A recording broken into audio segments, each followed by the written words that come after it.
Lancaster City only to find the Knights' headquarters partially destroyed and several of its inhabitants perished. Alistair Slate, their team leader, shows them the mysterious longsword apparently left behind by the assailants responsible for the attack. The team heads off into the mountains to track down the attacker. Meanwhile, Jerik, Deleth, Sarsa, Carver, and Branch, seemingly perished at the hands of Gohal the Brutal, each find themselves facing a higher power beyond life itself. They are each sent back to the material plane, somewhere in the desert of Red Basin.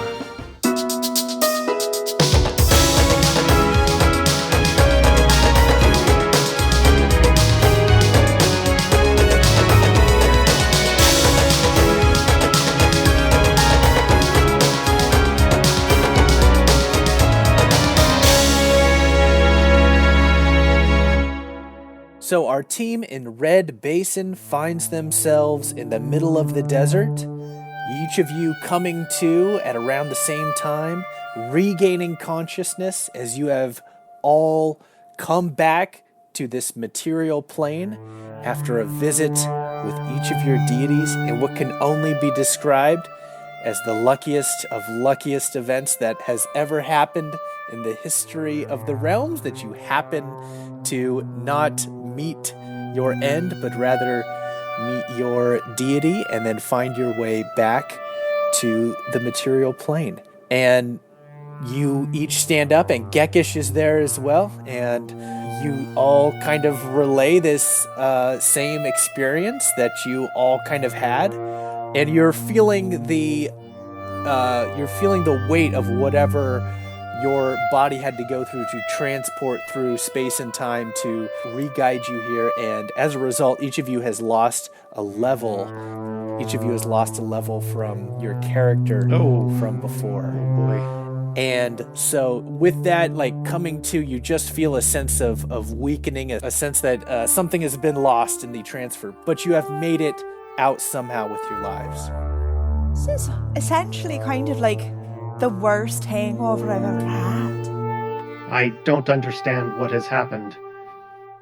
I feel like we were there, and then I was talking with someone that had much more power than I did.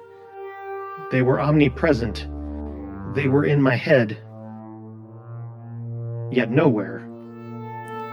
Well, that's what a god does. A branch saw a big squirrel. I did not see a squirrel. It was very big. It would be hard to miss. Oh, man. Oh, man. Oh. What's wrong, Jerik? What is the problem, Jerik, Dark Harbor? Jerik looks at just like an open patch of sand, and he keeps like moving his hand at it and moving his hand at it, and he's trying to make one of his little sand castles, and he can't. Oh, man. I just learned that. Carver says, wait a minute, and then opens up his little chest pocket and tries to call out Chisel. So Chisel is not a part of you in there, but after some time, Chisel? much longer. Chisel? Looks around. And then Chisel makes their way back to you. Yay! Huzzah! Just lands on Carver's finger and says, I'm glad you are still intact. Batteries recharge. All right, so it's good that we're all here. Gekish, I feel like you might have been a good choice in that scenario. Hey, what can I say? It all just works out for Gekish. I feel like maybe I pushed us for one a little bit into a situation that, in retrospect, I don't know if we were quite ready to handle. And Oh, you don't say. yeah, so I'm happy to see you all, and appreciate that we're not dead. Although, I mean, this is just a kind of like a big open plane. It looks like where we left from, so I assume this is the same plane we left from. But I'm sorry, and I'm sorry. Branch forgives Jerik Coleman. Well, I'm quite used to being disappointed in you, so, no harm, no foul. At least you lived up to your name, Jerik the Disappointment. Oh, thank you, Carver. Wait, I thought it was Jerik the Unfortunate. He can be both. Yeah, I go by a lot of names. The Disfortunate.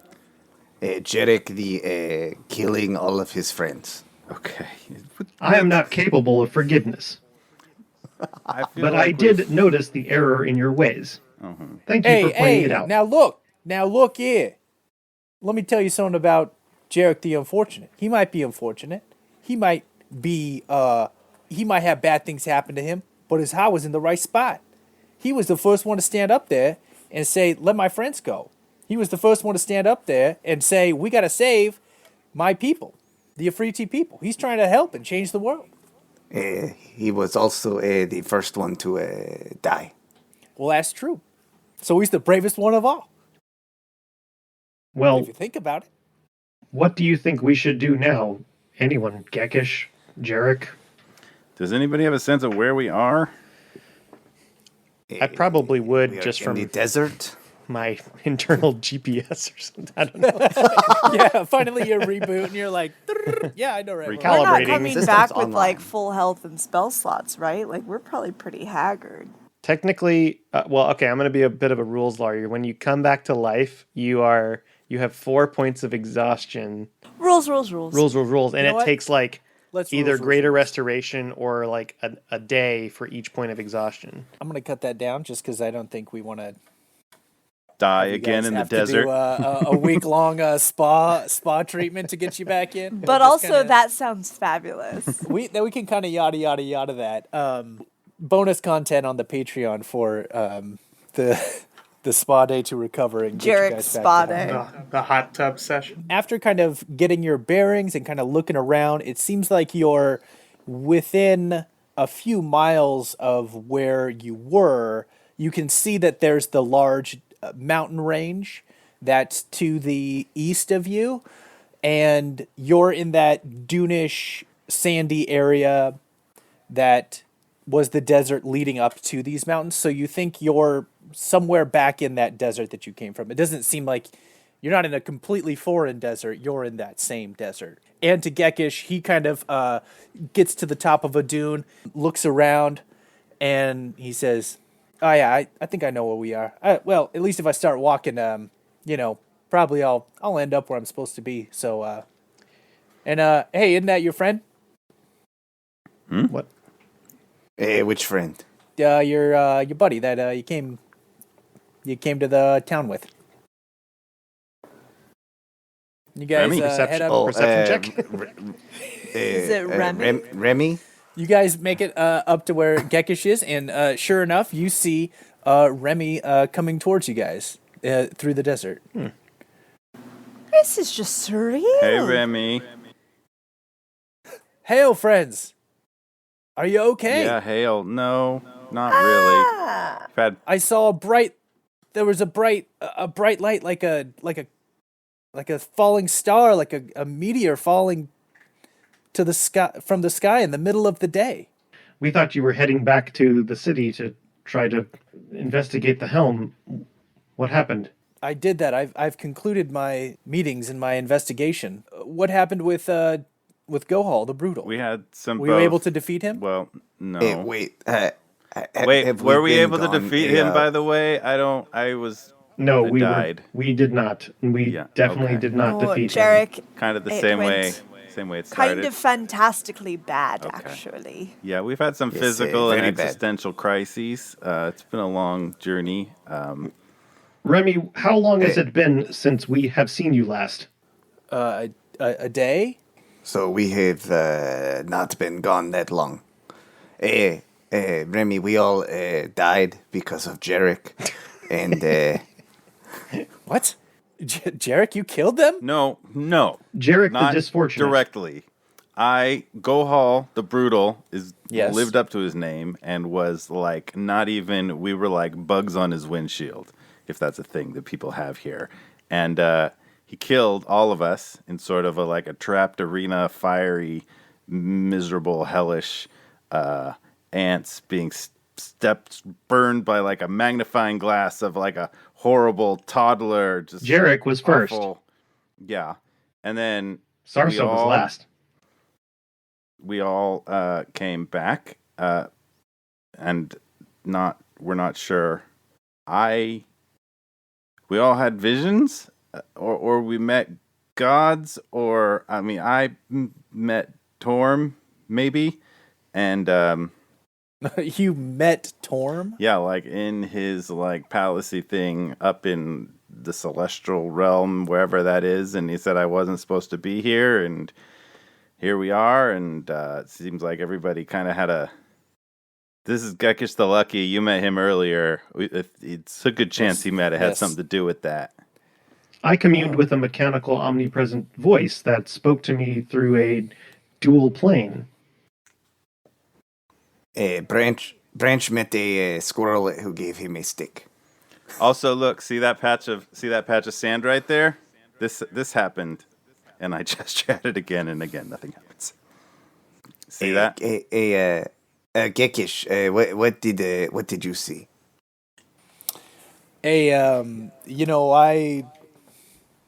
I was like on this like this road, right? And it was like it was made of rainbows. And there was this one part where if I jumped at the right spot, I could jump ahead on the rainbows. And then I was up ahead on the rainbows, and I would go by and I'd pick up these banana peels. I'd throw them behind me, and then Sounds like a after very like moving 3 experience. Yeah, You were like on after foot? 3 cycles. It's like walking through rainbows? I was real close to the ground, but I was going fast. Huh. Yeah. And if I held R while I went around, I could really scoot around a turn, you know what I mean? Like in some kind of vehicle? Yeah, some sort of like moving cot. Weird. I hope you wouldn't fall off that rainbow surface. It seems quite dangerous. It was dangerous. It seemed like a lot of the places had rails, but this one didn't have rails, and that's what made it unique and special. Anyway, after 3 laps, I was here, so there we go. Deleth, where were you? I was in a pub. A pub. So you didn't die? I'm pretty sure I was dead, but I was also in a pub. That sounds nice. As you guys are all talking, Remy reaches into his pack and he slowly puts on his the helm of true insight as you guys are all talking, and continues to kind of nod along to the story while wearing the helmet there. And eventually, is Remy basically Dr. Fate at this point? Just I haven't kept up with Comic Book Keeper, so I don't know who that is. okay. I'm sorry. Well, Well, let me tell you. okay, no. from the DC Pantheon. Oh no. Yellow helmet. Different pod. Anyway, The helmet. Yes. So he goes, huh.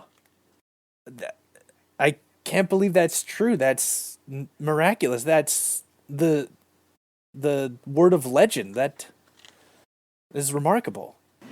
It's been a day. I'm rather tired. I should like to freshen up a little bit, get a little bit of rest, and maybe even have a pint, and maybe figure out what we're going to do next, because we're obviously outclassed and outmatched by the brutal. Mm-hmm. Jerik, Yeah. you told me when we talked before in town that we help people. Yeah. It seems that by taking on this job and trying to take care of Gohal by ourselves, we're not helping these people. We're doing it for them. Wouldn't helping them help themselves be the right way to help them? Showing them how to fight and fighting with them instead of doing it for them. Well, yeah, that's a good point. Certainly, Plan A didn't work out super great. I mean, we did talk to them about coming with us or fighting with us, and they didn't seem up for it. And Perhaps they need to be convinced. maybe, I mean, in that mode of thinking, maybe what's best for them is wherever they're headed. I don't know. After you meet a god, you get kind of philosophical. Oh God, there'll be no living with him now. You know what? I feel like I lower my voice.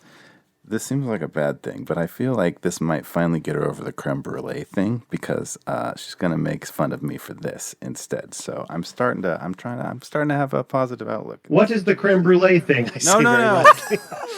Carver says very loud.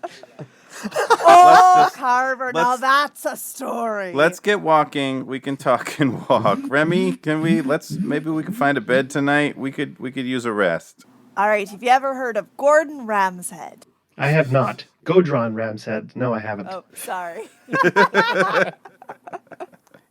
Branch has been told this story, but Branch likes to hear it. Please tell it again. Let's tell Chris the story of the episode that he DM'd and see how it goes.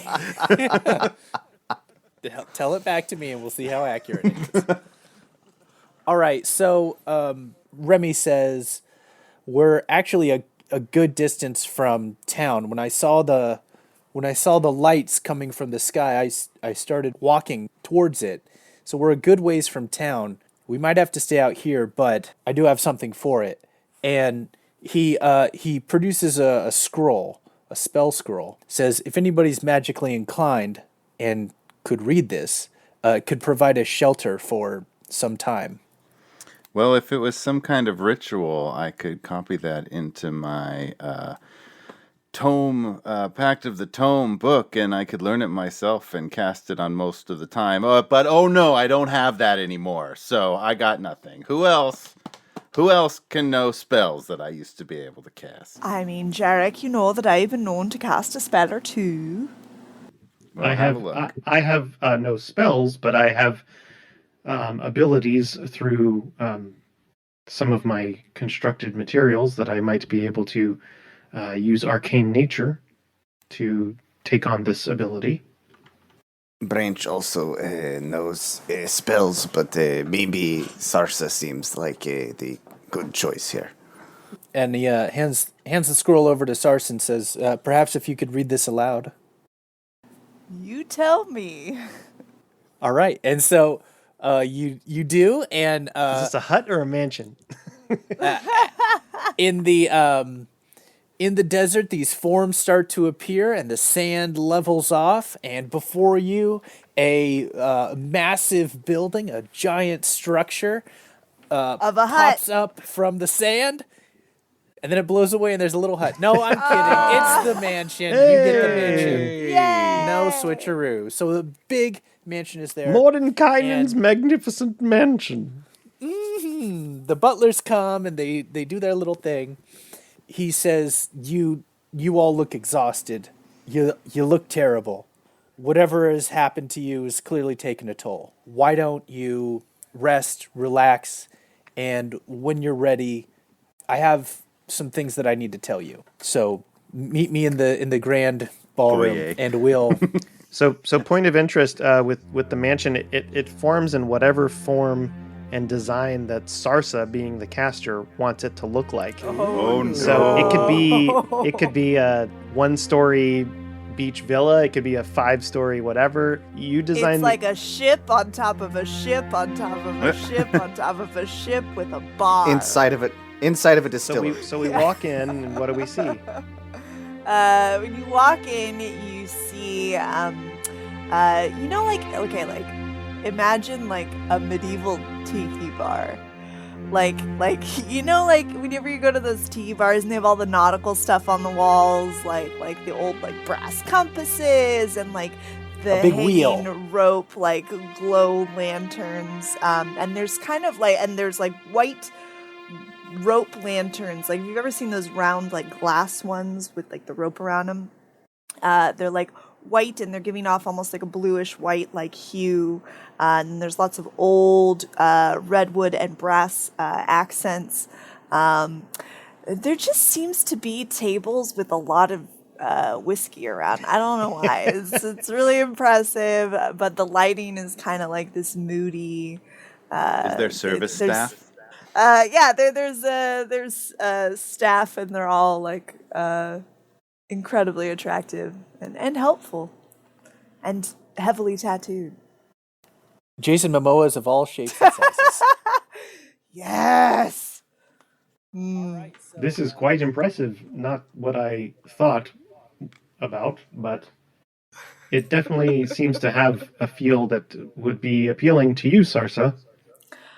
I might never leave. All the staples and necessities that you need are there, including turkey legs And chimichangas. and chimichangas. So you all are able to rest and relax and regain your at least your hit points and your spell slots. You're able to rid yourself of the exhaustion that you felt. You're still unleveled, still deleveled, but feeling as tip-top as you can. Actually, before you guys came into the mansion and kind of bunkered down, Gekish ended up heading out into the desert back towards the Ifriti tribe. So I mean, we can't be more than a day away from anything because that's the entirety of the time that we were. yeah, okay. So if you want to like get out the map and draw, like it's far enough that it's not like you just can walk over there. But you know, What if I were a camel? you probably do okay. But Gekish, he's so lucky, he might just, stumble over I'm sure he'll let him know. he'll take a sled down or something. A bird will pick him up to eat him, but he'll end up dropping into a pillow factory or something, and everything works out for him. With omelets. With omelets. So he's basically Domino. I love it. Exactly. Yep. Carver asks Sarsa and says, Is there a workshop or some place where I can make some things in this place? Boat. Well, I'm sure that the third bar down the way probably has enough accoutrement because you have to make the casks. So have at it. All right, I'll look there. and Carver just kind of walks away, looking very determined as a Warforged can. There's an entire coopersmith station for making barrels for distilling, so it's quite well stocked with tools. But like and to equipment. get to it, you have to pass by like 2 very full bars. And if you hit the 4th bar, you've gone too far.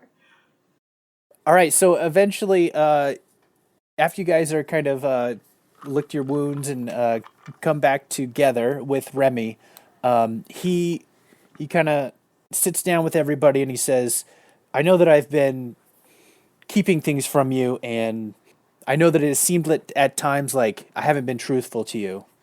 And I know the first part of our journey was to acquire this helm. And I know that you guys had taken it from me at some point to analyze it or look at it. Oh, man, really? And I thought that went so well. it did, but I talked to Chisel, and Chisel just told me. Traitor.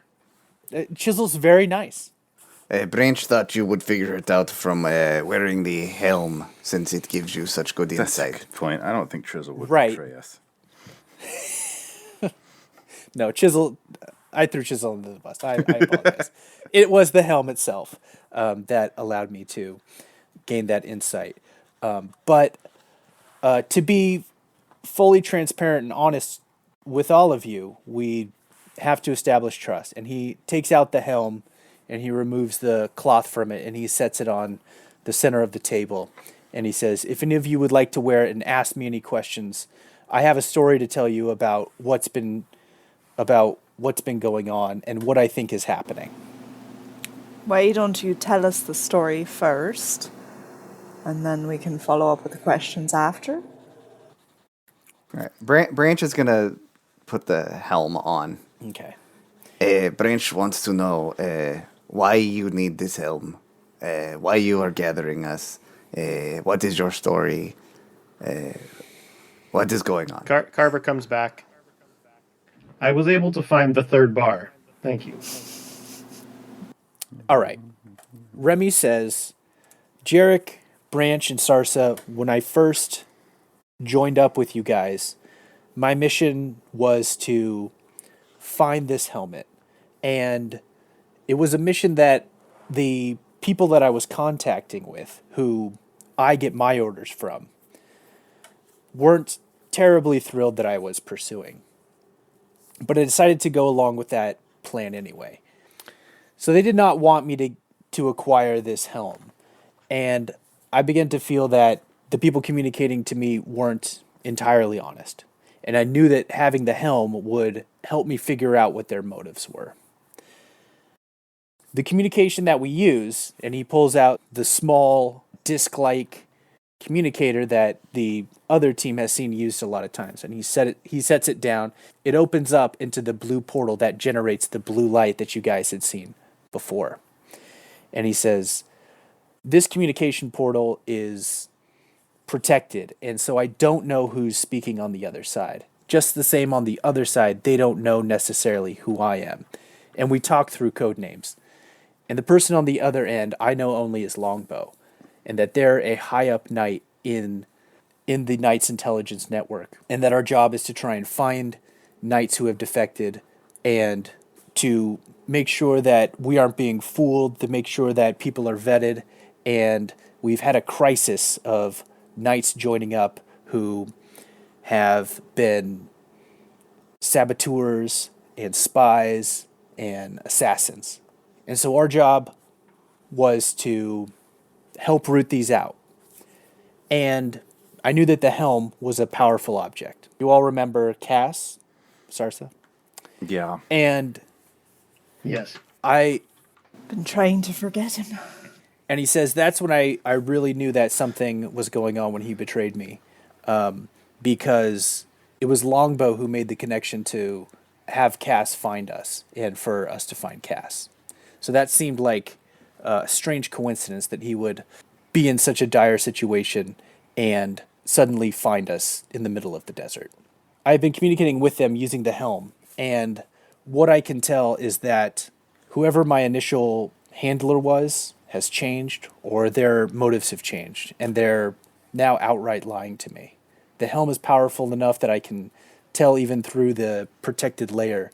I get insight into their motives, and whatever motive they have is not the same as it was. You think Longbow is a different person, or Longbow's motivation has changed? I don't know. It could be the same person with different motivations. It could be a different person entirely. I honestly don't know, and I can't tell. Do they look roughly the same height and maybe like width? Like, are their shoulders any bigger? You said you don't see them. Computer analyzed. Correct. I only see a figment, a shadow of a person. So they don't see you, so they don't know if you are wearing the helm. Correct. That's why I was able to wear the helm. They think that the helm was destroyed, that Cass succeeded in his mission. They were genuinely surprised that I got onto the communication network again, assumably thinking that Cass had succeeded. Is it getting kind of weird in here? And we look around, and like being John Malkovich, all of the servants are currently looking like Cass. Sarsa, come on, focus. Cass, Hey, Cass, hey, Cass, hey. Cass, Cass, I'm Cass. sorry, but you keep bringing Would you them like another up. whiskey?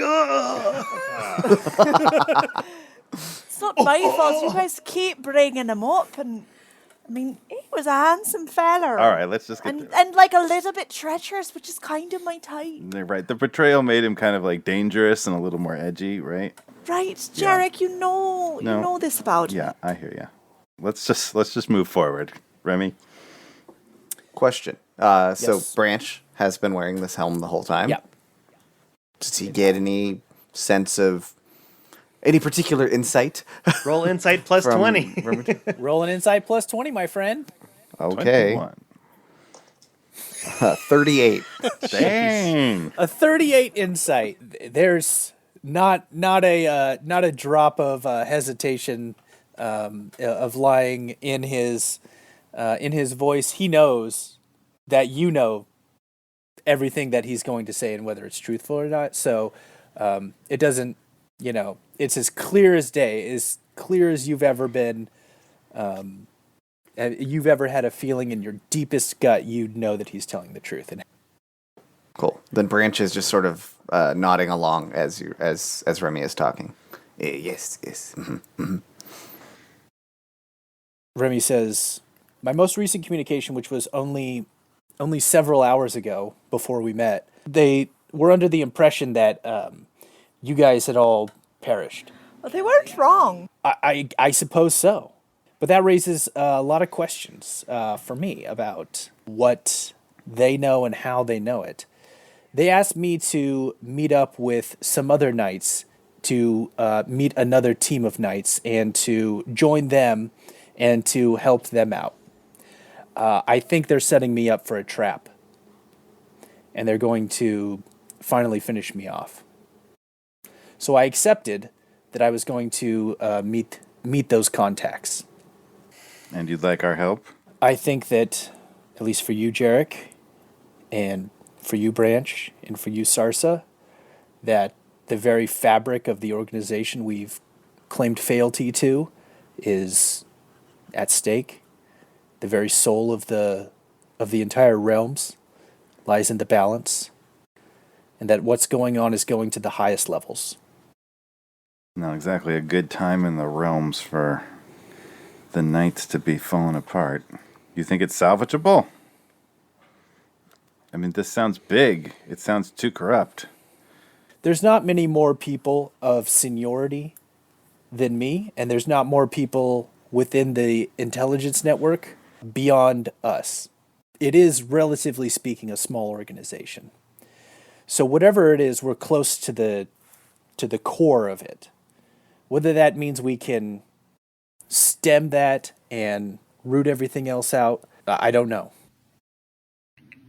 Do you have any idea of who could be behind this outside of corrupt knights, but maybe there's a controlling force, some sort of greater evil that might be influencing? I mean, certainly we know that throughout all the realms, great evil has shown itself. Powerful armies have risen up, and unspeakable evils that we thought were only of myth and legend have come to life in the last many months, and this could be a manifestation of that. Well, I was kind of hoping that my curse to always dive headfirst into unspeakable odds in the name of lost causes maybe went away when I was resurrected, but I guess not. I'll do whatever it takes to help you. I don't speak for anybody else. Well, I suppose that settles it, and I'm in. Branch, you've been wearing the helmet. Everything that Remy says is true, unless the helm doesn't work. But Branch is in. Branch will help. Hopefully Branch does not die again. I know that whatever the situation was in there with Go Hall, the fact that both you, Carver, and Deleth saw the fight to the very end is surely an act of bravery. And I think some of these knights could speak for that. I could definitely speak for the bravery that you showed in the ascertainment of the helm in the initial part of our journey. Sarsa, Branch, Jerik. Hey, we're doing the thing. Yes, Branch knows that these are both very good people, honorable and trustworthy. Hey, Carver, you know that thing that I told you about that you overheard that was supposed to be a secret, but like it wasn't a secret? Yes. Well, I think you've earned it, buddy. I think you're one of us. So you think you'll do good, no matter what, to help people who are in need? I want to be able to help. And I feel like that's something that I can do as I'm learning these new abilities that I somehow already know. Well, what's important is every time that we've been with you where you had the opportunity, you have. You too, Deleth. And that's important. Deleth, what say you? Will you join the Knights of the Realm and defend them? Whew, well, you drive a hard bargain. I mean, a couple days ago I was tied up by some goblins, but generally undisturbed, and Now I've just happened to die, come back to life, and I'm being asked to help rescue an organization from its own destruction and betrayal by its own people. Yeah, but you it's get quite a an really cool looking tattoo. Oh, well, the tattoo sounds pretty great, yeah. I see how that takes some of the shine off of this situation, but what we're going to do is reclaim the ideals of the organization and restore it to what it needs to be. You've heard of the Knights of the Realm. You know the stories. It's a good gig, Deleth. I mean, you've already died, so what's the worst that could happen? Exactly. You know what? That's a fair point. I've already died. What is the worst that can happen? I'm curious about Deleth's intentions here. Well, he seems pretty wary, but also he he believes that the existence of God has been proven, and in particular a god of good fortune and favoring the odds. So, if you're gonna gamble on something, you might as well gamble on the first thing that gets presented to you when you come back to life. Yeah. Jerik is feeling all kinds of, deep misery, guilt, horribleness for just having to feeling compelled to lead his friends and people he cares about and loves into a situation that had no way out. And there was all the signs that was true. And it wasn't that he didn't see those. It was that he didn't see necessarily anything else we could do. And everything in his heart was to fight to the death to save anybody he could. And he did, and he failed, and he's absolutely racked with guilt and terror that the same thing is going to happen again. But he still has this sense of this. What else are we going to do? We got to try. And that compulsion is terrible. So Carver will take off the helm and hand it back to Remy. And he goes over to Deleth and says, There's no way to know, but we'll do this together. Fortune favors the bold, my friend. Yep. And he kind of puts out his handshake as he's seen humanoids do. His hand, and he'll offer it to Deleth. He goes in for the handshake. And okay. Firm, but steady. Yeah. and then they'll shake hands, and then he goes over to Jerik and says, I do not blame you, but I do consider you a friend now. Aww. And I will be proud to join you, even if it means that we fail again. But I will be happy to follow you. Jerik probably tears up a little bit and says, all right, well, I think we all kneel down together, and there's some words to make this official. Remy stands and he says, for generations, the Knights of the Realms have stood as a force for good and defenders of the innocent. We owe fealty to no ruler. We seek no tribute of coin nor esteem. We pledge ourselves to the unconditional defense of the good and the innocent. And on this day, 2 knights have been nominated to join the order. You've been observed by a Knight of the Realm to act by the rules in accordance with our credo. The knights are called on when good is needed and evil makes itself known. In order to be inducted into the Knights of the Realm, a candidate has to be engaged in 3 acts of valor. Deleth, Carver, upon your word and honor do you pledge yourself to the defense of the good and innocent people of these realms, to stand up when needed and place the well-being of others before your own at any cost? Affirmative. I do. Then let us rise together as Knights of the Realms. And the ceremony is complete. Woo! All right, now we have to do the ceremonial shot of whiskey. Yeah. Look at this. Look at your arm. Huh? I got one too. Huh? Remy pulls up his sleeve, and you see that now a magical tattoo has formed on your arm. And when you now see that tattoo is emblazoned on the arms of Jerik, Branch, Sarsa, and of Remy. And now each of you has that as well. How'd you do that, you scamp? It's part of the magic of the knights, baby. Night stuff. Night And stuff. you can turn it on and you can turn it off, and it can be hidden. All right, so after some revelry and excitement and various good times being had by all, Remy finally says, "It is about time for me to begin the journey to rendezvous with what I assume is a trap. If you guys will follow me, it could very well be certain death, but knowing that each of you has had a second chance, I feel a little more comfortable traveling with you, if you'll come." Remy Human, Yes. where are we going? What is the location, the destination? It is deep in the mountains again, through a series of mine tunnels.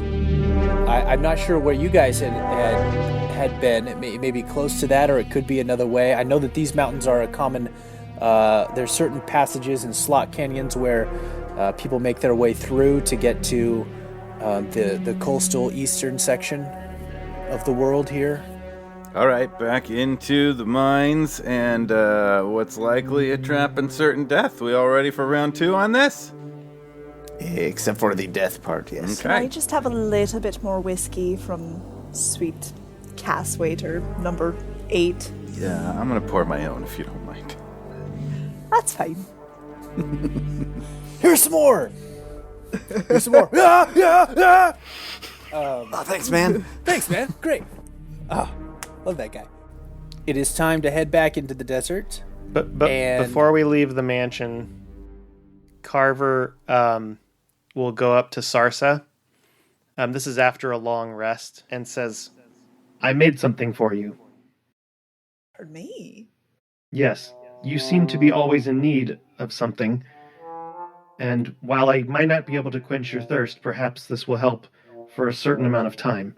and he hands her this this stein, this kind of mug with a handle, and it's got it's carved of wood and kind of a metal infusion, and in the metal there's these little waves, and there's a ship on the waves that's sailing out to sea with a gust of kind of nautical wind, and he says, "Here you go." Carver, this is proper pretty. Thank you. You can drink whatever you like in it. Well, that's typically how cups work, yes? No, I mean, it is a magical arcane mug. You can ask it to fill itself, and it will fill itself. What? All right. How about a pint of ale? And it slowly fills with this nice, frothy ale. Oh no. Her eyes go super wide, and she just starts to tear up and cannot speak, sobbing into the cup. Did I make something wrong? Should I continue to tinker with it? That's the most beautiful present ever. It's a good thing. He looks at Jerik and he's like, what happened? No, it's thumbs up. You got it. She is leaking water. She's gonna be like this for a while. Okay.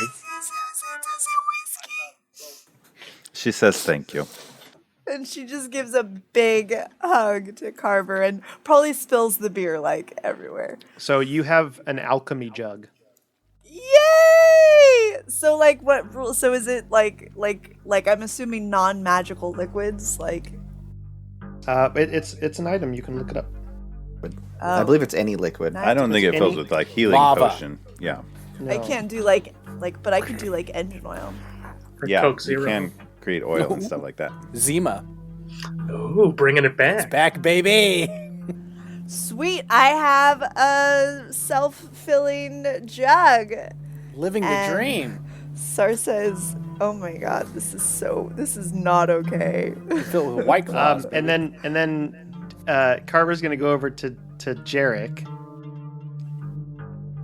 I also have something I made for you. I had to give up. I no longer have my returning blade. That was an infused item, I found out. So, but I made something for you to use as well.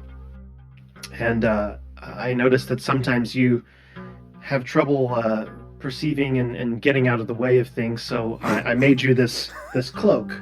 And he hands you a very intricately woven, but very precisely detailed green and sort of amethyst sheen cloak. Wow, this is impressive. It's swooshy. He puts it on. Does it have a hood, or is it just like... It has a hood. Are we talking cape? So when you put the hood on, you have advantage on dexterity stealth checks made to hide. The whole cloak camouflages to hide you. Whoa. And people that have perception checks to see you have disadvantage. Awesome. Look how swishy and gallant it is. He kind of spins around and like walks so that it like picks up the air and swooshes out all cool. This is awesome, Carver. So you have a cloak of elven kind. Sweet. Chris gives the best gifts in and out of game. So the gifts are exchanged, and you guys head back out into the desert. The mansion behind you shrinks up just like the house at the end of Poltergeist, and just... So you guys begin to head back towards the mountains, and Remy follows the map. And while it's hard to tell because these mountains are so arid and without... It's not tree lined. It doesn't have an alpine line. It doesn't have snow at the top. It's hard to really tell whether this is mountains that you've been near before or that you haven't. After a while, you guys go into this narrow canyon, and you're following a small stream. Eventually, you see that there is a carved tunnel that looks like it was mined out. It doesn't look like a natural cave, but one that is buttressed with wood as you guys begin to head into this cave. Is there anything before you guys enter the darkness that you would want to do outside first before going inside? Yes. Can I just make note of where the sun is relative to us? So as you guys, the sun is beginning to set almost directly behind you, in the west, obviously. Who's like going first? Like who's leading the way? Remy has the map and has been leading the way for you guys, and he's continuing to do so unless somebody wants to take. I'm gonna go ahead and then real quick just put a hand on Remy's shoulder and cast guidance.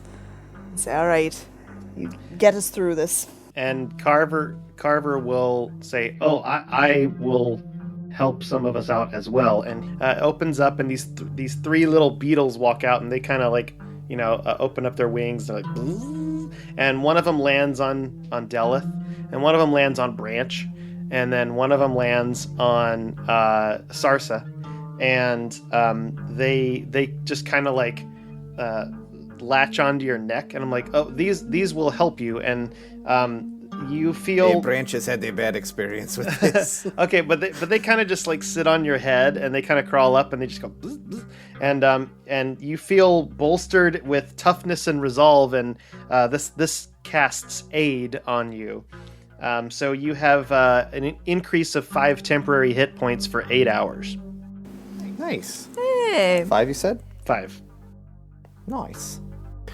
Deleth comments, Does this give anyone else deja vu? Sort of heading into a dark cave, to a certain ambush. I'm not exactly feeling good about this right now. Last time a creature sat on a Branch's neck, it was not good. Caves also bad. I can have the creature move to a different part of your anatomy. I trust you. Would you prefer the creature move to your belly button, or perhaps the back of your knee, or perhaps in between your thumb and your forefinger, or perhaps under your neck, or perhaps under your groin, or perhaps under your... And he just keeps... let us leave it where it is. Okay. It is okay. Thank you, Carver. And... Man, what I'm a glad night. we said all that. What a night. I'm done. And Remy turns to all of you and he says, stay hidden, but stay close. And begins to head into the cave.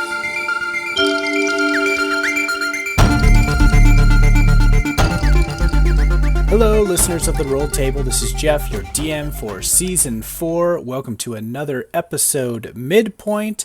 Wanted to plug a couple things for you. We started using this mapping tool called owlbear.rodeo, and you can go on there. It's pretty neat. You jump on and you can have people come on and you can make an interactive map for your D&D sessions. You can add stuff, move things around, and you can do it all in real time. So it's pretty cool. Check it out, owlbear.rodeo, if you're doing some distance D&D campaigns. A cool tool to check out. And we're still looking for local game stores, bookstores, and comic book stores. You can let us know about your favorites on our Twitter. It's @RolledTable. Let us know who we can highlight. Hey, we're also on this thing called Clubhouse. Now, I don't know what it is. It's supposed to be just for the Apple device users. So if you have an Apple device, you can look for Clubhouse. Maybe it's an app or something. Anyway, it seems like it's pretty cool. Zach's running some fun stuff over there, so you can interact with us there on Clubhouse. And we want to give a shout out to a Clubhouse podcast that has come online. I know we only post every 2 weeks, and if you're needing a little more D&D in your life, this new podcast is only a few episodes in, so we want to highlight them. It's Venture Forth Podcast. It's a D&D actual play, kind of like ours, but if you're looking for something new to dive into and join along the way, then it's Venture Forth Podcast for you. The best way to support us, of course, is to leave that rating and review. If you haven't done so yet, we sure love that. 5 stars, a review, a rating, we'd really like that. You can interact with us on social media. We got Instagram and Twitter. It's @RolledTable. We run a pretty cool Discord server, so if you're on Discord, come and find us over there. It's Knights of the Rolled Table on Discord. We do fun things like share artwork, talk about Dungeons and Dragons, talk about new characters, and all that kind of stuff. So come over, talk to us. It's a good time. Some of the music you're hearing is from our very own Weston Gardner, and you can find him on Patreon as Arcane Anthems. And Chris Daly is doing all our art and our maps. He has a Patreon called Dungeon Head, so check him out over there. You can get awesome character designs made up for your own characters, or you can take a look at some of his free designs he has available.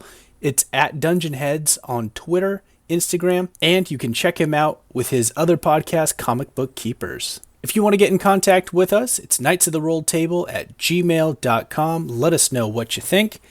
We know we are not the only D&D actual play podcast. There's a ton out there, and they're all great. So we thank you for giving our little podcast a chance. That's all for our announcements. Now, go out, get that vaccine, and then make life an adventure.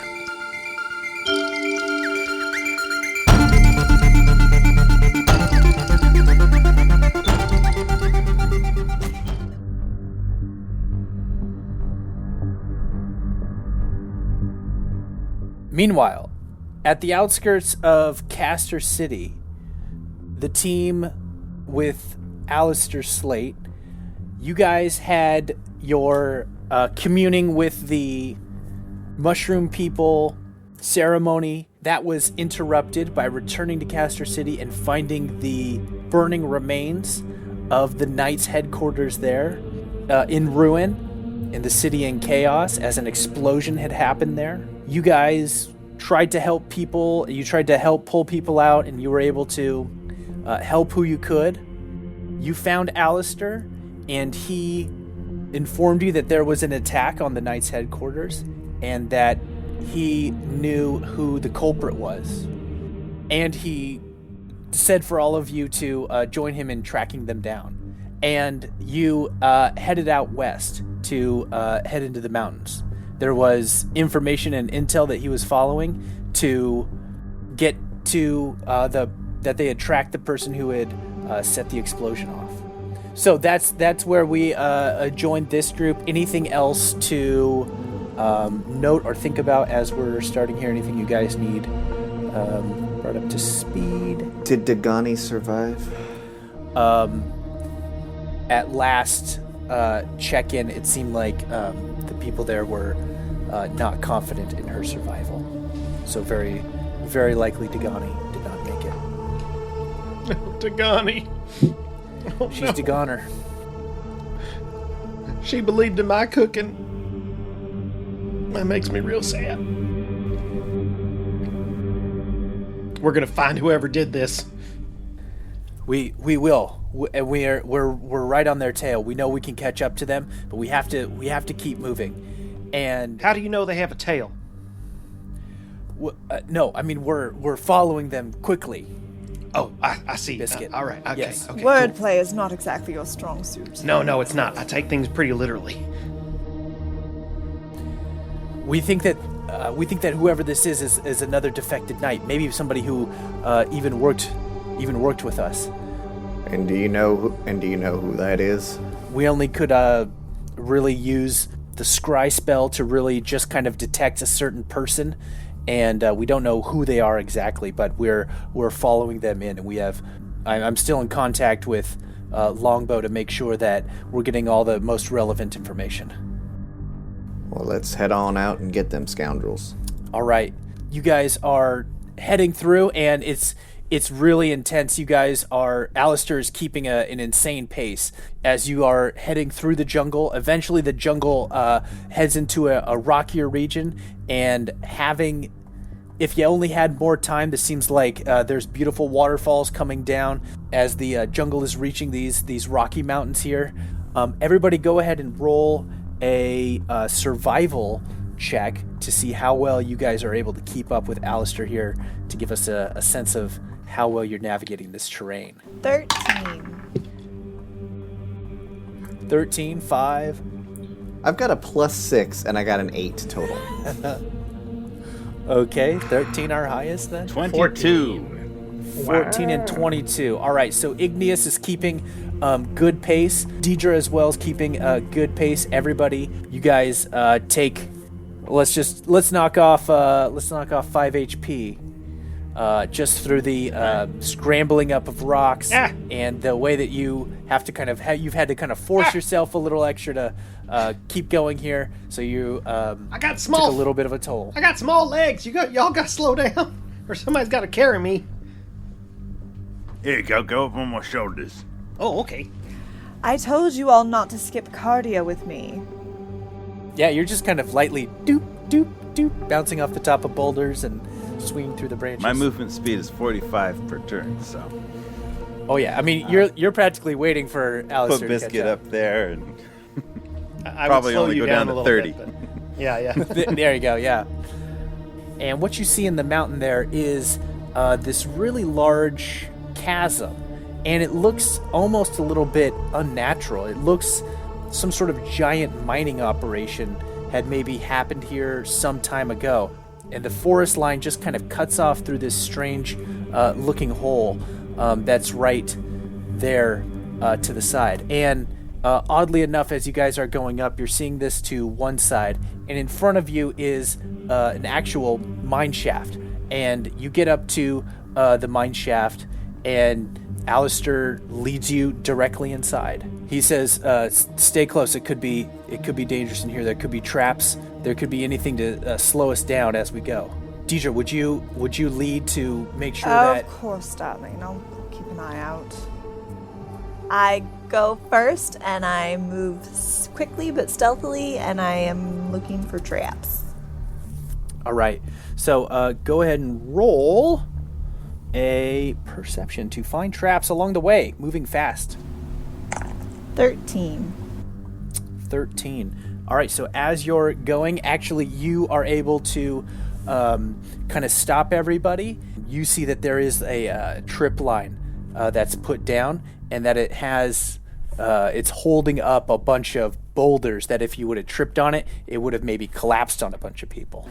All right, darlings, we're going to want to mind this one, and I'll point it out to them. Does it look like the sort of thing where I could maybe disarm it? Yeah, without it seems triggering it? Yeah, it's totally simple. It's just like a line on a stake that's holding up a piece of lumber, so you could just snip it right there. You guys keep venturing into these mine shafts, and it seems like it becomes like this labyrinth. And at certain points, Alistair has to kind of stop, and you guys try and figure out exactly where you're going. It's hard to tell the directions that you're going in, but you're heading kind of deeper and deeper into these caves here. Eventually, you get to a spot where there is this long shaft that is going almost at like a 45, maybe a 50-degree angle down, and it looks, you could go down pretty quick one way, but going back up might take some time to go down. Also, going down safely might be a trick as well. I have rope, so how far down does this shaft seem to go? It's pretty long. In fact, like, you can kind of see where the end of it is, but it's such that there's like some boulders in the way that you can't really totally see the bottom. It's super dark down there. It doesn't seem an infinite chasm, but not in favor of us barreling into this. I think we could probably be very strategic. I have something that might be able to help, and I kind of wave my hands a little bit, and I'm going to cast Find Familiar, and this little bat pops up, and he goes, and I'm like, hey, can you head down there and just check it out and make sure everything's kosher, and just, so he flaps. All right, you go. Oh. I take my staff and I say, summon bat! And a little bat appears on the end of your stick. All right, go keep that bat company. Defend that bat over there. Oh, that's nice. They can be friends. Yeah. Hey, I'm not going to make friends with anybody I don't know, okay? And he kind of takes off and goes Just real sort slow of down. chat him up as you go. Wait, your bat can talk? Okay. Yeah, bat Do you whatever. really want chatty bats? I mean, isn't the whole point right now that we're trying to be incognito?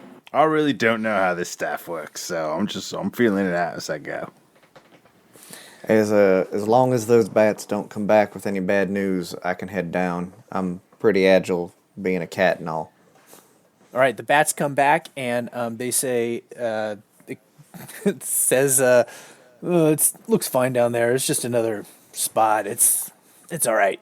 How was Biscuit's bat? Was he cool? He's okay. I don't know. We're not into the same stuff. Yeah, I'll get out. I don't know. I mean, he's more into eating bugs. I'm into eating fruit, so Yeah. I don't know. Oh, you're fruit bat. It's fine. All right. Biscuit's talking to his bat. It's like, it's okay. You don't have to make friends on the first day. It's fine. You just, you take it at your own pace, and it's fine. It's like what we talked about. You don't talk to strange bats unless they say All right, if everyone's feelings are intact, can we please move on? All right, Aryx is going to extend his claws and climb down all stealthy-like. All right, roll in athletics. Athletics? Can I do acrobatics instead? Sure. If you're going to do it falling with grace, yeah. I'm just gonna go for the slide. This seems fun. This Yenni, is like do you feel? This is how like do back you feel home about this? when we used to sit on potato sacks and go down the wheat fields that were on a steep angle, and we just slide down on our bottoms. It was good old time. 17, incidentally. All right, so easy peasy lemon squeezy. Aryx bounds from rock to rock, heading down the way there. Aryx, when you get to the bottom, you see that it is this kind of big cavernous area. It maybe looks like partially it was mined here and kind of has some big empty channels in places where it's been dug out. But this chamber area is pretty large in size. Who's next? I'm going down too. All right, you sliding on your butt? Yeah. All right. Roll in acrobatics. Acrobatics? Yeah. All right. With advantage since you're sliding on your butt. 14. So very acrobatic. 14. It's super acrobatic. Biscuit's going, wee-haw! The whole time. It's great. And you get to the bottom, and it's a perfect 10-point landing. You're Nice job, Slingshot. I want to roll acrobatics. do it. I go down like slip and slide style, like head first. Oh, what? Okay, roll acrobatics Unravel? with disadvantage. What? No. That's terrible. What a terrible What? idea. Why? They seem to be fine. Every rock on the way down. Oh. Yes, because it was going on his butt. Why is this whole podcast just us like dumping on Zach? My first roll would have been a 20, but with disadvantage, I rolled a 1, so that's a 9. Oh, no. 9 total. All right, so Pretty it wasn't a acrobatic. good idea. Okay, yeah, but it wasn't a good idea. A bunch of dirt immediately gets into your face, and you can't see, and so you kind of crack, hit a thing over here. A couple of boulders fall, and actually it does the thing where you get down to the bottom first, and then a big rock goes boom, and hits you on the very back, and your legs just go up like and then fall down. Yeah. Yenni, my dear, how are you feeling about this right now? You ever hear of Jack and Jill, Dierdre? And I grab Diedre's hand and I start running towards the edge. Yeah, YOLO! Not how Dierdre wants to do it at all. But All right, okay. that's okay. Both of you roll acrobatics. Regular. 13. 19. 13 and 19. Okay, so surprisingly, you're just kind of able to keep a good step as you're going down, and you both make it down, no problem at all. See, told you it'd work. Is everybody else okay? Oh, Igneous. Yeah, I'd say if we have fun, let's do it again. Can somebody lift this rock off me? I'm afraid you're dirty. Yeah. I'll take care of that if you can move the rock. I should have used my butt. I'll help leverage the rock off. Is it dark in here? Do we need some light?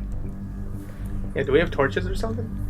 I cast dark vision on me and Yenni. Yay! Thank you. Key points burned, but I will roll on the anklet of Puka to see if I get any of those points back. Forgot about that. Oh, I got one back. And second one. All right. It only costs one key point. With dark vision, Yenni looks back up the sort of steep embankment or whatever, and it's like, there were so many rocks. We could have run into all of them. That's great. Yes, that was a very real possibility, and I'm quite grateful that we didn't. I'm gonna cast Mage Armor on myself. All right. Out from one of the stalagmites that's down on the ground, Aryx, you see a human man step out from behind that and kind of looks at all of you, and he has his hand on his sword, which is still sheathed in his scabbard. Does he appear to see us? He does see. See you all. It was quite a sight. We just made a lot of noise. It was quite a sight. Finally, up behind you slides Alistair. He comes down the embankment, joins up to the group of you, and he says, "There he is. That's him, Remy Valiant." We cut back to the other group, and you are heading up, and you're entering this large cavern area, and Remy is still kind of ahead, and you're kind of back a little bit, and you begin to hear all of this kind of rumbling noise. There's kind of like, it sounds like maybe a rock fall or something happening, and a whole big commotion going up. You certainly do. You hear some wild hooting and hollering, and you step kind of in there, and Remy looks back to you guys and kind of gives a signal with his hands that's like, be ready, or like, spread out. And he begins to kind of step out into there, and you actually start to hear voices echoing in this cavern, and they're kind of talking and situating themselves. Eventually, you hear a voice say, "That's him, Remy Valiant." Branch is going to have turned into a cave bear when Remy told us to get ready. Okay. That is what he would do. Jerik will use a preliminary action to Sacred Weapon, to channel divinity to activate Sacred Weapon, which empowers his weapon to be all sorts of awesome. Carver will cast as a bonus action Branding Smite, which will imbue my carving knife with radiant energy, ready for my next attack. Remy says to the group in front of him, he says, "I am Remy." This is so weird to speak to myself. Alistair says, "It's time to pay for your crimes with your life." And he draws his sword. Remy says, "It doesn't have to be like this." So we'll go back to the other group. He says, "It doesn't have to be like this." What other...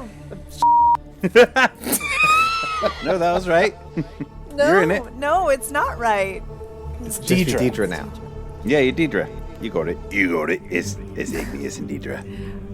What other way could it possibly be? You are a traitor and a defector.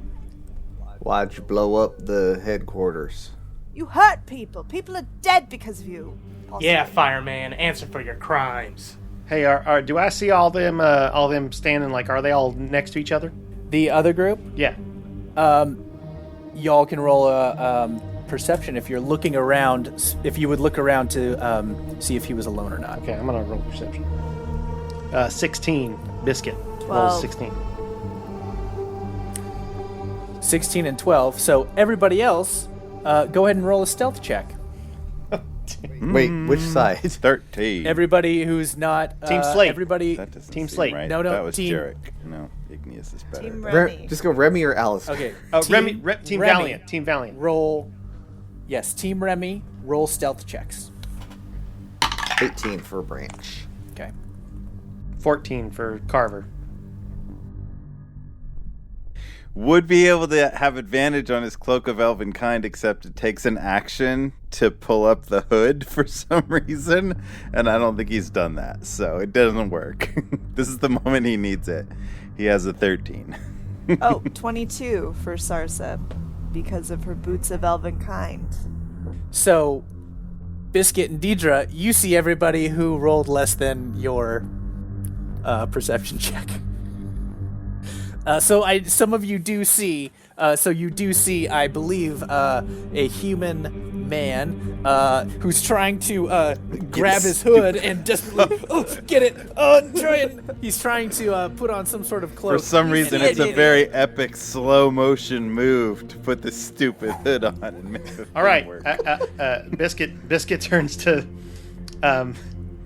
Alistair and says, "These guys are bad?" He pulls out another sword, and he says, "Yes, this sword, the sword of the family Valiant, was found in the middle of the explosion." And he throws it to Remy's feet. Remy looks down and sees the sword. You guys seeing it, you see kind of a look of shock that the sword is there. He's kind of maybe didn't realize that he had left it, or is just surprised to see it. Alistair, are these guys bad? Are these bad news? Yes, they're the ones who destroyed the headquarters. Oh, that ain't gonna stand. And Biscuit's gonna cast Fireball. Well, now that's not very friendly, like. And the whole cavern just... And with that blaze that happens, you guys see the other group catch on fire, brightness of the flame that goes, and you see that there are people accompanying Remy that are hidden behind there. Yenni yells out, "There's a bear!" And a bear. With that, everybody go ahead and roll initiative for both of your characters. I hate you, Jeff.